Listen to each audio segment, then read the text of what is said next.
అందరికీ నమస్కారం అండి. అందరూ ఎలా ఉన్నారు? Welcome to my channel. మన ఛానల్ ఫస్ట్ టైం ఎవరైనా చూస్తుంటే తప్పకుండా సబ్స్క్రైబ్ చేసుకోండి. చిన్నప్పటి నుంచి నేను ఇప్పటి వరకు వింటున్నటువంటి ఒక మాట, నల్ల చీమలు మన ఇంట్లోకి వచ్చాయంటే లక్ష్మీదేవి తప్పకుండా వచ్చింది, అలాగే వస్తుంది అనేటువంటి సంకేతాలు అనేటువంటి విషయం అండి. నల్ల చీమలు పుట్టగా పగిలినప్పుడు అవి ఇంట్లో ఎక్కడైనా కానీ పగిలినప్పుడు పసుపు కుంకుమ వేయాలి అంట. అలా వేస్తే అవి పగిలిన చోట ఎక్కువసేపు ఉండవు, కానీ మన ఇంటికి లక్ష్మీదేవి వచ్చి స్థిర నివాసం ఉంటుందని తెలిపేటువంటి కొన్ని విషయాలు ఈ వీడియోలో షేర్ చేస్తానండి. అవి నల్ల చీమలు అనేటువంటి ప్రతి చీమ కూడాను ఆహారాన్ని స్వీకరించి ఎక్కడైనా దాచిపెట్టుకొని ఉంటాయి, కానీ అక్కడ ఏమైనా తేమ ఉంటే తప్పకున్నట్ల ఇలా బయటికి వచ్చేస్తూ ఉంటాయి. అవి ఇళ్లలో అయితే మరీ మంచిది, అమ్మవారికి ఎంతో ఇష్టమైనటువంటివి అని చెప్తుంటారు.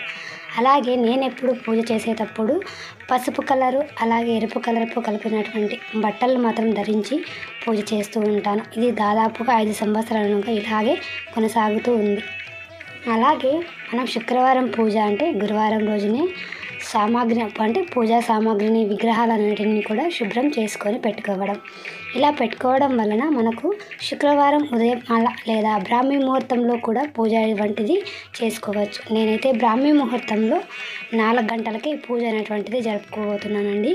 అందుకే ఈ వీడియో మీకు పోస్ట్ చేస్తున్నాను ముందుగానే. అలాగే మనం నైటే అంటే గురువారం రోజు నైట్నే లక్షవారం అంటాం కదండి, ఆ రోజునే నేను సాయంత్రం పూలు అయితే వస్తాయి ఇంటి దగ్గరికి.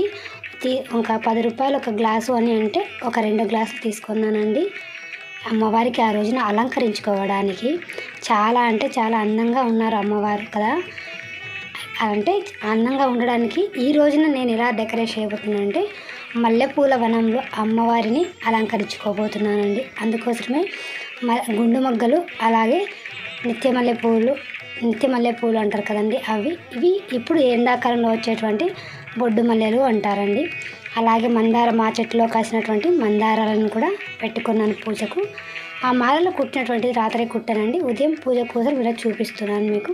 ప్రసాదంగా నేను ఇప్పుడు సీజన్ కదండి, సీజన్లో దొరికినప్పుడే మనము అమ్మవారికి కూడా స్వామి కాడ సమర్పించాలి కదా మామిడికాయలు అనేటువంటి ఉద్దేశంతో. అలాగే అష్టోత్తరానికి పూలు కూడా పెట్టుకున్నాను. ఉదయమే అంటే అంటే గురువారం రోజున లక్షవారం రోజున ఇంటిని కూడా శుభ్రం చేసుకుని ముగ్గులన్నీ కూడా వేసి పెట్టుకున్నాను. శుక్రవారం రోజున పూజా మందిరంలో చక్కగా ఇలాంటి ఒక ముగ్గు వేసుకొని అమ్మవారిని అభిషేకం చేసుకుంటున్నాను. అంతేకాకుండా బ్రాహ్మీ ముహూర్తంలో పూజ చేస్తే చాలా మంచిదండి.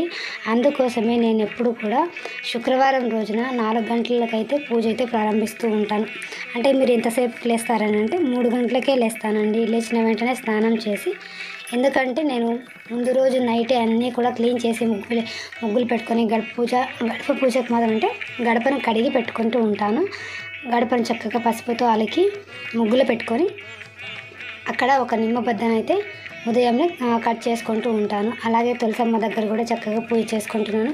ఉదయం ఇలా టైం లేదు తులసమ్మ దగ్గర దీపారాధన చేసుకోవడానికి అంటే సాయంత్రం అయినా కూడా నేను అమ్మ దగ్గర ఒక దీపాన్ని అయితే వెలిగిస్తూ ఉంటానండి. అలాగే తులసి కోటను చక్కగా అలంకరించానండి. ఇంకొక వీడియోలో తప్పకుండా నేను షేర్ చేస్తాను మీకు. ఇంకా అమ్మవారికి అభిషేకం చేసుకోవాలి. మన ఇంట్లో అంతసేపుకే పాలు దొరకడం కష్టం కాబట్టి నైట్ తెచ్చిపెట్టుకున్న పాలు అది మనకు ఎంగిలి పాలనే అవుతుందండి. కాబట్టి నేను పాలతో ఏమి అభిషేకం చేసుకోవడం లేదు. చక్కగా అమ్మవారికి ఇలా నేను కుట్టినటువంటి మాలను వేసుకుంటున్నాను. సిలికేసరి మాను అంటారండి, సిలికేసరి పూలు అంటారు, రెడ్ కలర్లో ఉండేటువంటివి. ఇప్పుడైతే ఎండాకాలంలో మంచిగా అవి ఎంత ఎక్కువగా పూస్తాయంటే అండి, చెట్టు అసలు ఆకు అనేదే కనిపించదండి, అంత విరివిగా ఆ పూలు అయితే కాస్తూ ఉంటాయి. మీకు అందరికీ కనిపించే ఉంటుంది ఆ చెట్టు. సిలికేసరి మాను అంటారు మా దగ్గర, వేరే సైడ్ ఎలా అంటారో తెలియదు, కానీ రెడ్ కలర్ పూలు అండి. పూల వనము అసలు మనం చెప్పలేము, అంత పెద్ద చెట్టు ఉంటుందా, అన్ని పూలు కాస్తాయి అన్నట్టుగా ఉంటుంది. అక్కడ నేను పంచదీపారాధన కోసము చక్కగా మందారాకుల పైన దీపాలను పెట్టుకోవడానికి పెట్టుకోవడానికి చూస్తున్నాను. అలాగే చక్కగా అమ్మవారికి నేను నా దగ్గర ఉన్నటువంటి పూలన్నిటిని కూడా ఇలా అలంకరించానండి. అమ్మవారు ఎంత కళగా కనబడుతున్నారో కదా, అసలు మాటలో చెప్పలేకపోతున్నానండి. ఇంకా ఇంకొక రకంగా అలంకరించాలని చూసాను, కానీ నెక్స్ట్ వీడియోలో అయితే తప్పకుండా షేర్ చేస్తానండి. ఇంకా బాగా రావడానికి ఈ శుక్రవారం అయితే నేను ఇలా పూజ చేసుకున్నానండి. మనము శుక్రవారం అనగానే ఏదో పెద్దగా చేయాలి అనే ఉద్దేశం లేకుండా మనకు కామాక్షమ్మ దీపం ఉన్నా, ఇలా విగ్రహం ఉన్నా కూడా తప్పకున్నట్లు ఒక పువ్వు సమర్పించి దీపం వెలిగించి అంటే ధూపాన్ని చూపిస్తే సాంబ్రాణి కడ్డీని వెలిగించి చూపించిన తర్వాత ప్రసాదంగా ఏది వండితే అది, లేదా మన ఇంట్లో ఏది ఉంటే అది, బెల్లాన్ని అయినా పర్వాలేదు పెట్టి పూజ చేసుకుంటే చాలండి. అమ్మవారు చక్కగా ప్రతి శుక్రవారం కూడా ఇలా అలంకరించుకున్నానైతే నేనైతే దీపారాధన చేసుకుంటున్నాను. ఎప్పుడూ కూడా దీపారాధనను మనము ఏకవత్తితో కానీ సాంబ్రాణి కడ్డీలతో కానీ వెలిగించుకోవాలి అంటారు అని చాలామంది అంటున్నారు. కానీ ఏకావత్తి అనేది మన పూర్వకాలం నుంచి రాలేదండి. మనం ఇప్పుడు వింటున్నటువంటిది ఏకవత్తి, అది కొంతమంది చెప్పినటువంటిది. కానీ ఎప్పుడూ కూడా మనం సాంబ్రాణి కడ్డీతో కానీ లేదా ఒక ఒత్తితో అయినా వెలిగించుకోవచ్చు. అగ్గిపుల్లతో అంటే అగ్గిపుల్లను ఒక దీపాన్ని వెలిగించి తర్వాత ఆ దీపంతో అన్ని దీపాలను వెలిగించుకోవడం అన్నమాట. ఎందుకంటే అగ్గిపుల్ల అనేటువంటిది ఒక 2 దీపాల వరకు వెలిగించుకోవచ్చు, తర్వాత ఆరిపోతుంది. మనం చెయ్యి కూడా కాల్చుకుంటూ ఉంటాం. సామాన్యంగా చాలామంది గమనించి ఉండండి మీరు, వెలిగించేటప్పుడు చెయ్యినైతే కాల్చుకుంటూ ఉంటాము, కానీ కొంచెం ముందే వెలుగుతుంది అంటించేస్తాము అని. అలా కాకుండా అట్లా మనం ఒక వత్తినో లేకపోతే సాంబ్రాణి కడ్డీని వెలిగించుకుంటామండి. చక్కగా అన్ని దీపాలను కూడా వెలిగించుకునే ఉద్దేశంతో మనం ఇప్పుడు వెలిగించుకోవచ్చు. అంతేగాని ఎక్కడా కూడా ఏకహారతి అంటే అనేటువంటిది ఎప్పుడూ లేదండి. మన పూర్వకాలంలో నుంచి కూడా ఎప్పుడూ లేదు. ఇప్పుడు కొత్తగా మనం చెప్పుకోకూడదు దాని గురించి. ఇక నేను అష్టోత్తరాన్ని, లక్ష్మీదేవి అష్టోత్తరాన్ని, అలాగే అమ్మవారి అంటే లలితమ్మవారి అష్టోత్తరాన్ని కూడా చదువుకుంటున్నానండి. అంటే లక్ష్మీ అష్టోత్తరాన్ని నేను ఎప్పుడు కూడా పూలతోనే చదువుకుంటాను. తర్వాత అక్షింతలతో లేదా మల్లెపూలు ఏమైనా విడిగా ఎక్కువగా ఉంటే తప్పకుండా నేను అమ్మవారి అంటే లలితమ్మవారి అష్టోత్తరం అయితే చదువుకుంటానండి. ఇక ఈరోజైతే మల్లెపూలు ఎక్కువగా దొరికాయి కదండి, కాబట్టి ఆ మల్లెపూలతో నేను అమ్మవారికి అష్టోత్తరం చదువుకున్నాను. చాలా మనసు ప్రశాంతంగా ఉంది. అలాగే ఆ రోజంతా కూడా చాలా ఏదో ఒక మనశ్శాంతిగా అనిపించింది. ఇంట్లో నెగిటివ్ ఎనర్జీ లేదు, పాజిటివ్గా అనిపించింది ఆ రోజు. ఎప్పుడు కూడా అంతేనండి. మనం ఏ పూజ చేసినా, ఏ వ్రతం చేసినా, ఏ నమస్కారం చేసుకున్నా, ఏ గుడికి వెళ్ళినా కూడా తప్పకున్నట్ల మనసు ప్రశాంతంగా ఉంచుకుంటే అప్పుడు మన ఇంట్లో కూడా మనం ప్రశాంతంగా ఉంటాం.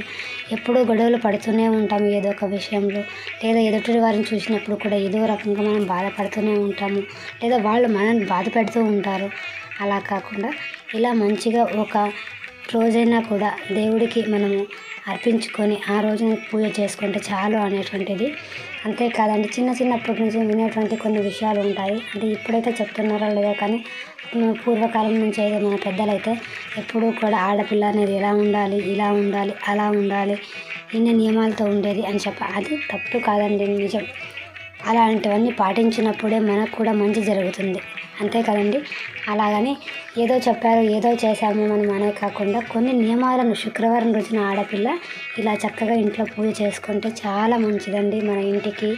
అలాగే మనకు కూడాను ఆర్థిక సమస్యలు అనేటివి ఏమైనా ఉన్నా కూడా ప్రతి శుక్రవారం అమ్మవారి అష్టోత్తరం చదువుకుంటూ ఉండండి. మీకు ఏదైనా ఉద్యోగంలో బాధ ఉన్నా కూడా అష్టోత్తరం చదువుకుంటూ ఉంటే తప్పకున్నట్లు మీకు ఆ ఉద్యోగ ప్రాప్తి అనేటువంటిది జరుగుతుందండి. ఇది కొంతమంది చేసినటువంటి పూజ అండి. కాబట్టి ప్రతి శుక్రవారం అష్టోత్తరం లేదా ప్రతిరోజు అష్టోత్తరం చదువుకోండి, లక్ష్మీదేవి అష్టోత్తరం. నేను ఛానల్ స్టార్ట్ చేసినప్పుడే ఒక వీడియో అయితే పోస్ట్ చేశానండి. అంత వ్యూస్ రాకపోయినా పర్వాలేదు, కానీ మంచిగా అయితే వెళ్ళిందండి. ఇంకా ఇవాళకి ఇదేనండి వీడియో. నేనైతే ఇలా రెడీ చేసుకొని అమ్మవారిని పూజ చేశాను. మల్లెపూల వనంలో అమ్మవారిని ఎలా ఉందో తప్పకుండా కమెంట్ చేయండి, అలాగే షేర్ చేయండి. ఇవాళకి ఇదే వీడియో. మరో మంచి వీడియోతో మళ్ళీ మిమ్మల్ని అందరినీ కలవాలని మనస్ఫూర్తిగా కోరుకుంటూ సర్వే జన సుఖినో భవంతు, అందరికీ కూడా మంచి జరగాలని కోరుకుంటూ నమస్కారం అండి.